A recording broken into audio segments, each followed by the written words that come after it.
News. All right, Michael Hollingsworth has done a really good journalistic job. We have a story posted up at Infowars.com. Hardin, Montana under siege is the headline. Now, what we know is this American police force is a foreign mercenary company. I've got local newscast with legislators at the state house saying, yeah, they won't say who they are, where the money came from.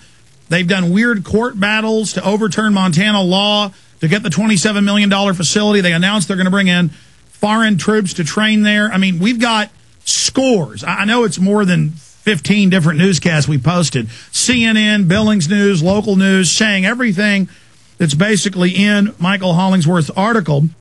I did read in the Billings Gazette and other newspapers in California, not just Montana, that this Billings Gazette writer has gone to work for them all of a sudden. Lots of bizarre stuff going on there.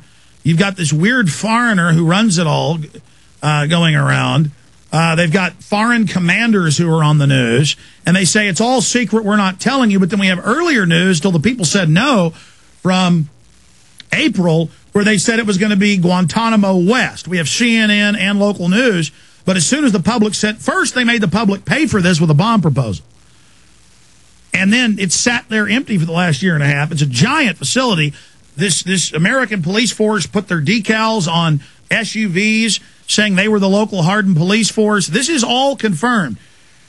But Michael Hollingsworth has been interviewing the locals, talking to them. He knows who all of them are. We're going to be reporting with him in the next few days here on air. I will let you know that by Friday, at least, we're going to have reporters on the ground there. Imagine who may be there. Just going to leave that open for imagination. I'm sure I've already hinted enough. I'm going to be there tomorrow, folks. I always tell the enemy when I'm coming. So the point is that I like to give them a heads up going there to do this, because then they'll overreact and show who they really are, too. So the point is, I want them to know I'm coming. Anyways, I'm not going to let people know exactly what, but tune in tomorrow. Let's go to Michael Hollingsworth. Michael, tell us briefly about yourself, and then in a snapshot, what's really going on there.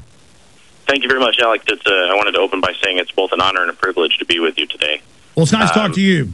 I represent a patriotically based website called Freedom Video USA that represents a vast number of American patriots who are all military veterans, law enforcement veterans, concerned citizens, people that have not been blinded by the current presidential administration smoke and mirrors.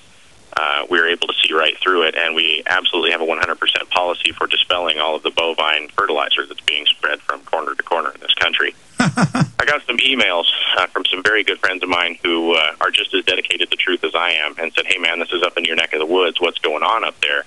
And I looked into it, and I was like, APF? I'm like, what does that even mean? I said, police forces are hired by the local, the local jurisdictions that they work for. There's no such thing as a national police force.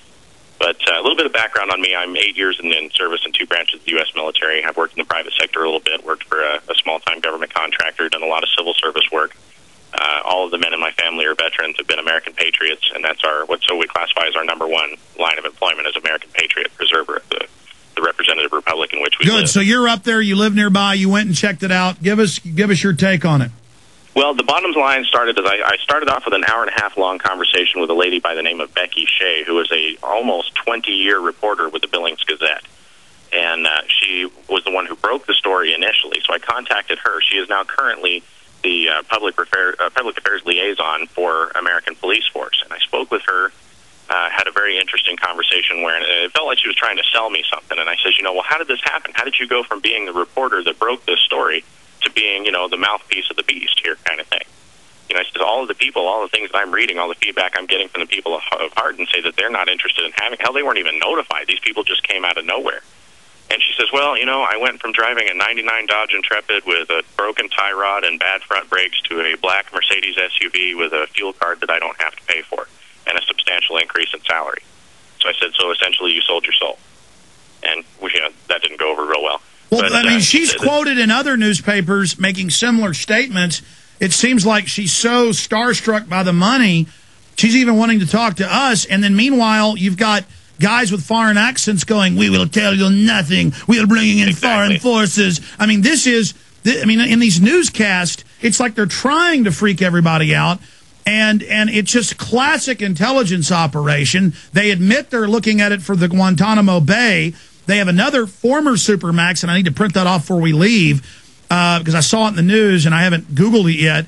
But there's another Supermax in Montana. This is a Supermax where they, quote, have animal rights activists and U.S. terrorists. And I saw civil rights suits filed because they don't let them see their families even once a month for visitation. So clearly Montana's the place. Clearly this is being looked at as where they want to move these assets in, and then it's just red flags are shooting, and red flags are shooting up. Then they show up in black SUVs saying they're the Hardin police. Then they have the head of this Twin River Authority that's kind of taking over, that's leased it to them, saying, "Oh yes, well it is our wish list for them to be the police." I mean, am I entering the Twilight Zone?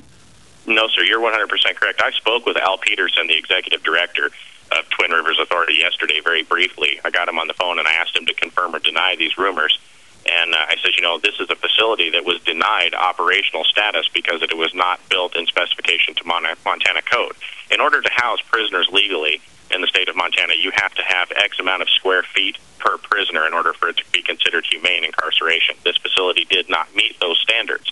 My question to him was, how is it that the director of the city of Hardin could build such a facility with such a high price tag on it and not know from the blueprint stage that it wasn't going to be up to specs?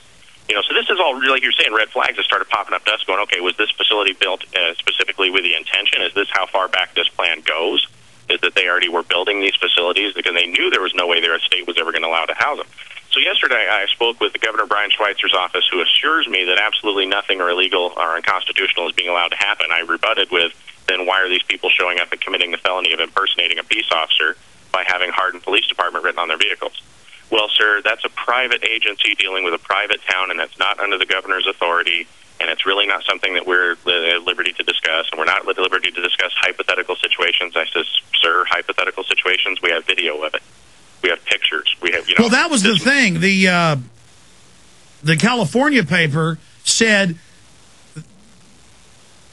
the San Jose Mercury News said, Alex Jones says they've got police on the side of their cars. No, that's what the local news is saying. It's fact. We've got pictures. We've got video. There's interviews with citizens of the city of Hardin that are looking at these vehicles going, who the heck are these people? We did not hire these people. We have no idea who they are. Well, let me ask you this, since you live nearby, because I've been trying to study this in the last 2 days. Sure. Am I correct in saying that they had a bond issuance to build a prison to give people jobs? Then they did a bait and switch and said it's a FEMA camp and a international Merc training center. Correct. The bond issue, that basically what happened, the bond issue has been in court tied up for several years now because they can't seem to get the paperwork straightened out for it. So they changed their business plan, and this is something that I approached Becky Shea with. And I says, exactly who are you planning on training, and what are you planning on training them to do? And she says, well, that's really not something I'm at liberty to discuss, but it's going to be something to the nature of police / detention officer type training. And I says, ma'am, what's wrong with the Montana Law Enforcement Academy's Peace Officer Standards and Training, our state accredited academy? You can't function in the state of Montana. I don't know how it runs in other places, but in the state of Montana, you cannot be a sworn peace officer unless you have graduated the post academy. You have to take the Montana State approved post academy before you can serve. And the counties and cities are chartered under the state. That's their only authorities to the legislature. Correct. That is precisely correct. So basically, I says, I called the sheriff's office, and the gentleman that answered the phone was very abrupt with me and said that I'm not going to speak to you. If you want to know anything, call the city of Hardin. So I called the city of Hardin. They played the Jimmy go tell Bobby, go tell Mary game with me and pushed me off to 30 different people. And anytime that happens, that's basically in the 7 tenets of special operations. You have one of them called UW, or unconventional warfare. And essentially what happens with unconventional warfare is the disinformation campaign, the psychological operations, where you will go in and set, light the fuse, if you will, creating the need and getting people to see things from your perspective so that when you come in and offer your services that you had planned all along, that these people are going to, to a screaming, thunderous applause, they're going to welcome you. And that's essentially